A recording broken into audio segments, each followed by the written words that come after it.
Hola a todos una vez más, amados hermanos y amigos, bendiciones. Reciban un abrazo a la distancia a todos y un saludo fraterno. Iglesia, aquí estamos una vez más para compartir una reflexión acerca de la palabra de Dios. Y les invito, por favor, a que presten mucha atención porque estoy plenamente convencido que la reflexión que hoy vamos a compartir va a traer mucha bendición a la vida de cada uno de ustedes. Esta reflexión la he titulado Un gozo antes de la victoria. Así como suena, un gozo antes de la victoria. Hermanos y amigos, una de las cosas que más cuesta entender de ser discípulos de Cristo son las pruebas a las cuales todos estamos sujetos, pastores, líderes, ministros, etcétera, etcétera, desde el pastor hasta el hermano diácono que recibe a los hermanos en la puerta de la iglesia. Todos, absolutamente todos, estamos sujetos a pruebas. Circunstancias adversas, circunstancias difíciles, pasamos absolutamente todos. ¿Cuál es el punto aquí? Es fácil, es muy fácil estar firmes en nuestra fe cuando todo está bien. Es fácil mantenerse firme en la fe cuando la nevera está llena de comida, cuando en la alacena hay mercado, cuando los recibos están pagos, cuando nuestras obligaciones financieras están pagas, cuando estamos al día en absolutamente todo y quizás tenemos un poquito más. En esas circunstancias, permanecer firmes en la fe es fácil, pero cuán difícil es mantenernos en esa misma fe cuando atravesamos por pruebas. Les quiero hablar, amados hermanos, desde mi experiencia. Mi vida ha sido sometida quizás a la prueba más dura que he tenido en todo mi tiempo de ministerio. Varias personas que jamás pensé que me darían la espalda lo hicieron. Y precisamente en el momento cuando más necesitaba de ese apoyo, bueno, por lo menos eso pensaba yo. Iglesia, ¿saben qué es lo más difícil de las pruebas y circunstancias difíciles? Guardar nuestro corazón. Repito eso. ¿Saben qué es lo más difícil de las pruebas y de las circunstancias difíciles que atravesamos todos? Guardar nuestro corazón. ¿Qué es lo más difícil? Que nuestro corazón no se llene de rabia, que nuestro corazón no se llene de resentimiento, que nuestro corazón no se llene de odios, que nuestro corazón no se llene de rencor, que nuestro corazón no se llene de amargura, que nuestro corazón no se llene de tristeza, etcétera, etcétera, etcétera. Eso es lo más difícil de nuestros tiempos de prueba y circunstancias difíciles. Hay un texto que estoy plenamente convencido, todos hemos leído, está en el libro de los Proverbios, capítulo 4, si mi memoria no me falla. Proverbios capítulo 4, versículo 23. Vamos a ver, dice el texto allí, aquí está. Escuchen esto. Dice, sobre toda cosa guardada, guarda tu corazón. ¿Por qué? Dice el proverbista, porque de él mana la vida. Sé que todos, repito, hemos leído este texto en algún momento de nuestra vida como cristianos. Eso termina siendo más difícil que la misma prueba. Escuchen. Guardar nuestro corazón de todas las cosas que les acabé de nombrar es más difícil que la misma prueba. ¿Y saben por qué, hermanos? Porque mientras luchas con la prueba, también lo tenés que hacer con tu propio corazón y para eso no todos están listos.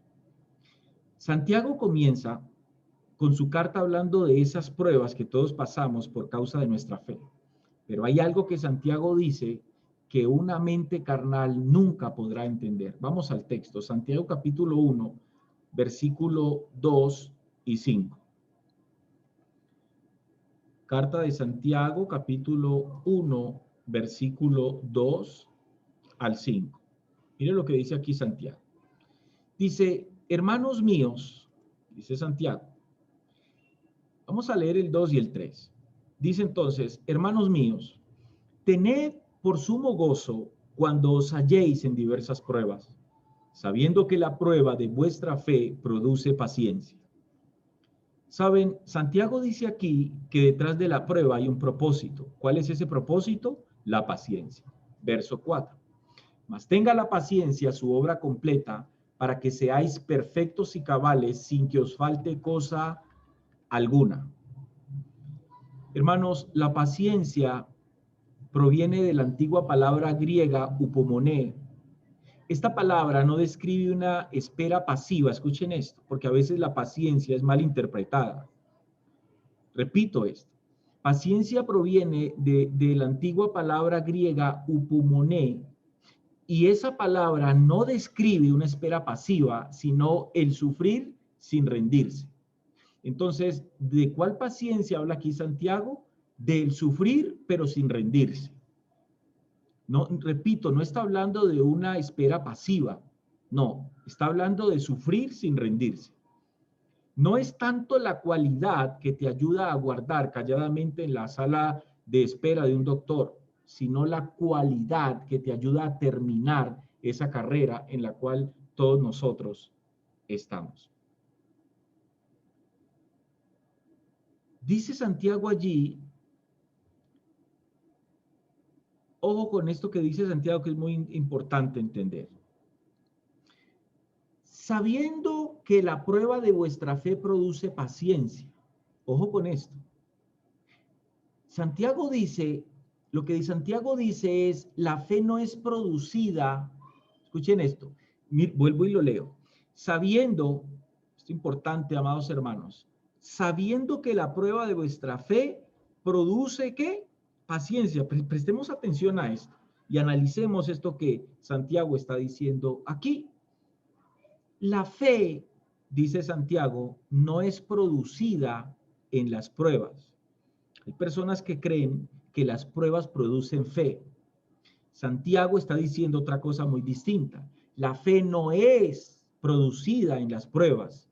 La fe en las pruebas es probada, que es otra cosa. A través de las pruebas es que la fe es probada. Las pruebas que hacen, las pruebas revelan qué tipo de fe tenemos. Y créanme que las pruebas por las cuales este servidor ha pasado han revelado cuál es el tipo de fe que yo tengo en Cristo Jesús. Las pruebas, repito, revelan qué tipo de fe tenemos.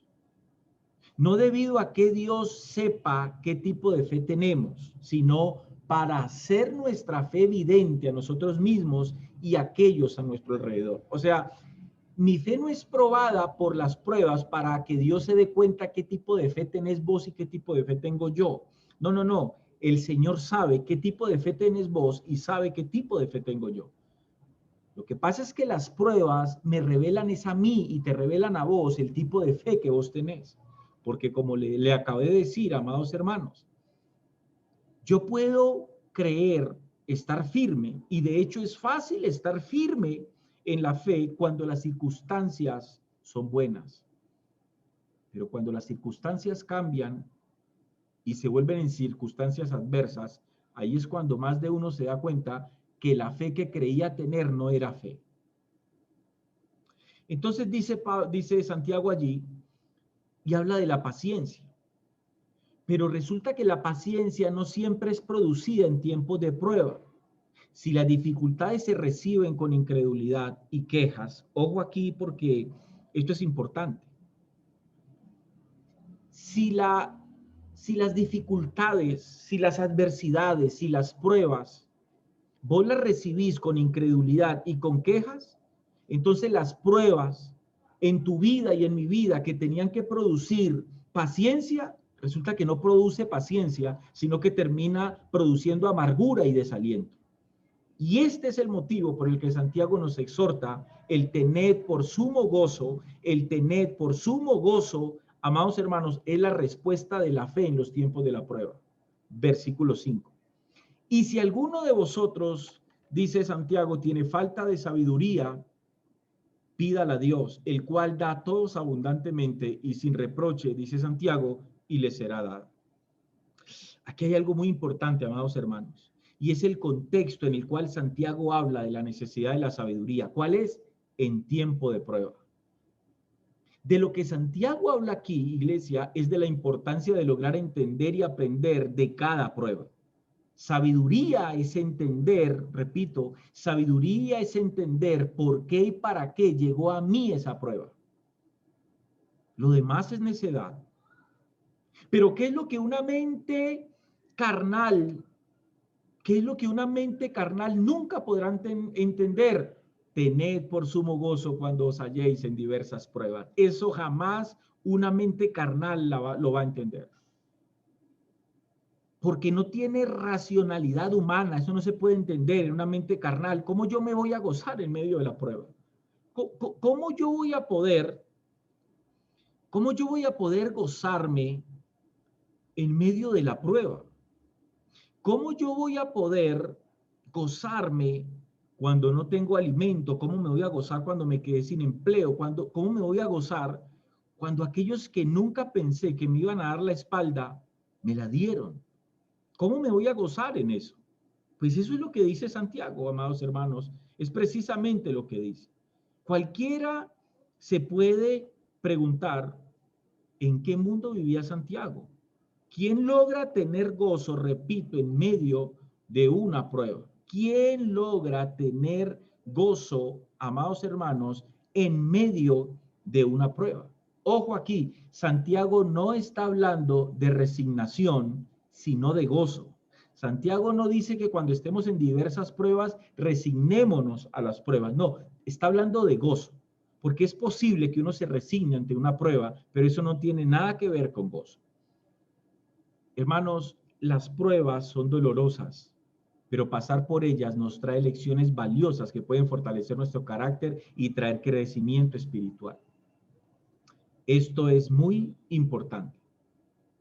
Esto es muy importante que lo entendamos. Aunque siendo realistas, en ocasiones el gozo llega, pero después. En mi caso, amados hermanos, es apenas ahora que está llegando. Hay algo en mi corazón que me dice, aunque muchos te dieron la espalda, yo sigo contigo. Yo creo eso. El autor del libro a los Hebreos escribió lo siguiente. Vamos a ese texto. Hebreos capítulo 12, versículo 11. Hebreos capítulo 12. Vamos a leer el versículo 11. Escuchen bien esto aquí. Dice el escritor a los Hebreos allí, es verdad, presten atención a esto, es verdad que ninguna disciplina al presente parece ser causa de gozo, sino de tristeza. Dice el escritor a los Hebreos, pero después da fruto apacible de justicia a los que en ella han sido ejercitados. Esto es verdad. Uno entiende después, y creo que a todos nos ha pasado. En el momento de la prueba uno se aflige, uno siente dolor, uno siente tristeza, pero más adelantico, cuando uno entiende el propósito de la prueba, viene un gozo maravilloso. Y esto es verdad, uno entiende después. Otra cosa que tenemos que entender es la diferencia entre el gozo del corazón humano y el gozo del corazón de Dios en el corazón humano. Cuando hablamos de sumo, amados hermanos, cuando Santiago habla de sumo, estamos hablando del gozarnos por algo futuro, por algo que no ha sucedido todavía, pero que estamos seguros que va a pasar. Aun cuando las circunstancias en el momento presente sean totalmente contrarias, no importa. Voy a mostrarles, voy a llevarlos a un ejemplo bíblico, primera carta de Samuel, capítulo 1, versículo 1. Vamos allí. Primera de Samuel 1:1. Dice así el texto. Vamos a leerlo hasta el 18 rápidamente. Dice, hubo un varón de Ramataín de Sofín, del monte de Efraín, que se llamaba Elcana, hijo de Jeroam, hijo de Eliú, hijo de Toú, hijo de Suf, efrateo, y tenía él dos mujeres. El nombre de una era Ana, y el de la otra Penina, y Penina tenía hijos, mas Ana no los tenía. Y todos los años aquel varón subía de su ciudad para adorar y para ofrecer sacrificios a Jehová de los ejércitos en Silo, donde estaban dos hijos de Elí, Ofni y Fines, sacerdotes de Jehová. Versículo 4. Y cuando llegaba el día en que el Cana ofrecía sacrificio, daba a Penina a su mujer, a todos sus hijos y a todas sus hijas, a cada uno su parte. Pero a Ana daba una parte escogida, porque amaba a Ana, aunque Jehová no le había concedido tener hijos. Y su rival la irritaba, dice, y enojándola y entristeciéndola, porque Jehová no le había concedido tener hijos. Así hacía cada año. Cuando subía a la casa de Jehová, la irritaba así, por lo cual Ana lloraba y no comía. Y el Cana, su marido, le dijo: Ana, ¿por qué lloras? ¿Por qué no comes? ¿Y por qué está afligido tu corazón? ¿No te soy yo mejor que 10 hijos? Wow. Se amaba bastante el Cana. Dice, así hacía cada año. Cuando subía a la casa de Jehová, la irritaba así, por lo cual Ana lloraba y no comía.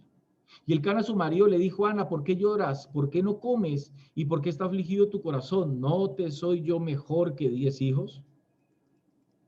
Verso 9. Y se levantó Ana después que hubo comido y bebido en Silo, y mientras el sacerdote Elí estaba sentado en una silla junto a un pilar del templo, mientras el sacerdote Elí estaba sentado en una silla junto a un pilar del templo de Jehová. Verso 10. Ella con amargura de alma oró a Jehová y lloró abundantemente. E hizo voto diciendo: Jehová de los ejércitos, si te dignares, dice ahí el texto, preste mucha atención aquí, si te dignares a mirar a la aflicción de tu sierva y te acordares de mí y no te olvidares de tu sierva, sino que dieres a tu sierva un hijo varón, yo lo dedicaré a Jehová todos los días de su vida y no pasará navaja sobre su cabeza. Verso 12. Mientras ella oraba largamente delante de Jehová, Elí, el sacerdote, dice, estaba observando la boca de ella. Pero Ana hablaba en su corazón y solamente se movían sus labios y su voz no se oía, y Elí la tuvo por ebria. Entonces le dijo Elí: ¿hasta cuándo estarás ebria? Digiere tu vino. Y Ana le respondió diciendo: no, señor mío, yo soy una mujer atribulada de espíritu, no he bebido vino ni sidra, sino que he derramado mi alma delante de Jehová. No tengas a tu sierva, le dijo Ana a Elí, por mujer impía, porque por la magnitud de mis congojas y de mi aflicción he hablado hasta ahora. Elí respondió y dijo: ve en paz, y el Dios de Israel te otorgue la petición que le has hecho. Verso 18, y ella dijo: halle tu sierva gracia delante de tus ojos, y se fue la mujer por su camino y comió, y dice el texto, y no estuvo más triste. Y no estuvo más triste. En este clamor de Ana a Jehová, ella logró experimentar ese gozo antes de la victoria. La escritura dice que cuando ella salió no estuvo más triste. Recuerden el título de este mensaje: un gozo antes de la victoria. El cambio, escuchen esto, en el semblante de Ana muestra que algo pasó allí. A Abraham le fue dicho: en tu simiente serán benditas las naciones de la tierra, refiriéndose explícitamente a Cristo Jesús. El Señor Jesús da fe que Abraham se gozó, escuchen esto, se gozó en saber que de sus hijos iba a venir el Redentor del mundo entero. Él y todas las generaciones posteriores murieron gozosos de esto, aunque nunca lograron verlo. Juan capítulo 8, versículo 56, vamos a ese texto. Juan 8:56 dice aquí el versículo 56: Abraham vuestro padre, escuchen esto, Abraham vuestro padre se gozó de que había de ver mi día, dijo Jesús, y lo vio y se gozó. Qué hermoso es este texto. Es Jesús diciendo que Abraham antes de morir vio el día de Jesús, el cual equivale al día de la muerte de Jesús. Pero ¿cuándo se regocijó por ver el día de Cristo? ¿Está eso escrito en la Biblia? Tal vez sucedió cuando le dijo a Isaac en su camino al lugar de sacrificio: Dios se proveerá de cordero para el holocausto. También es muy interesante que la expresión hebrea en Génesis 24:1, la cual dice, vamos allá a Génesis 24:1 un momento, para que lo puedan ver. Génesis 24:1, aquí, Génesis 24:1, vamos a leerlo. Es muy interesante esto, la cual dice que Abraham se fue a los días. Es una expresión traducida en nuestra Biblia como bien avanzado en años. Entonces es importante lo que está diciendo aquí el texto. Era Abraham ya viejo, escuche, y bien avanzado en años, y Jehová había bendecido a Abraham en todo. Qué interesante esto. Porque el texto dice que Abraham se fue a los días. Y eso es una expresión traducida en nuestra Biblia como bien avanzado en años. ¿Qué quiero decirles con esto? Que en el original, en el hebreo original, el texto lo que dice es Abraham se fue a los días. Ese Abraham se fue a los días es traducido aquí en la escritura como una expresión que es traducida como la están leyendo en nuestra Biblia como bien avanzado en años. Entonces, en el original diría, Abraham se fue a los días. Aquí dice avanzado en años. Entonces, esa traducción fue tomada por algunos rabís como que significaba que vio dentro de un futuro distante. Muchos rabíes han traducido este texto aquí, era Abraham ya viejo y bien avanzado en años. Esta palabra aquí, y bien avanzado, esto, a ver, pues lo voy a explicar de esta manera. Si aquí el texto dice, era Abraham ya viejo, y bien avanzado en años sobraría, porque estaríamos hablando aquí de la misma cosa, pero no es la misma cosa.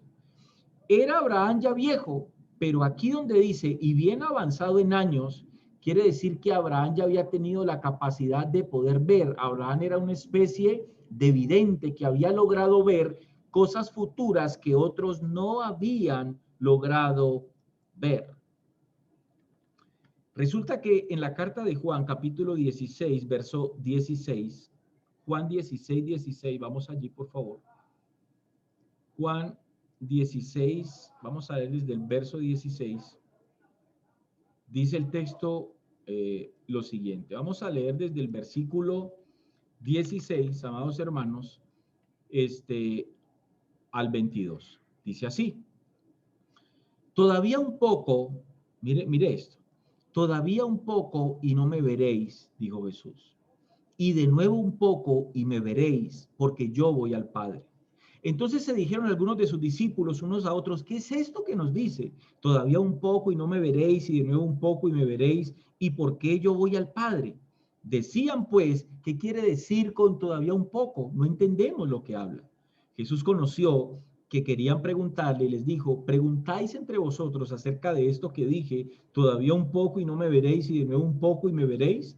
De cierto os digo que vosotros lloraréis, escuchen esto, y lamentaréis, dice aquí el texto, y el mundo se alegrará, pero aunque vosotros estéis tristes, vuestra tristeza se convertirá, dice ahí el texto, en gozo.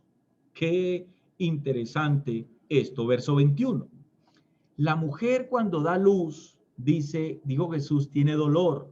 ¿Por qué tiene dolor? Dice Jesús, porque ha llegado su hora. ¿Cuál hora? La de dar a luz, la de parir su hijo. Pero después que ha dado a luz un niño, dice Jesús, ella ya no se acuerda de la angustia, de ese dolor. ¿Y por qué no se acuerda de ese dolor? Por el gozo de que haya nacido un hombre en el mundo. También vosotros ahora tenéis tristeza, le dice a sus discípulos, pero os volveré a ver tranquilos y se gozará vuestro corazón cuando eso pase. Y nadie os quitará vuestro gozo. Quizás esta sea, amados hermanos, una buena respuesta a la pregunta, ¿qué motivó a Jesús, siendo Dios, a ir a una cruz con todo el sufrimiento y dolor que esto le traería? Esa pregunta se la hacen, hoy muchas personas.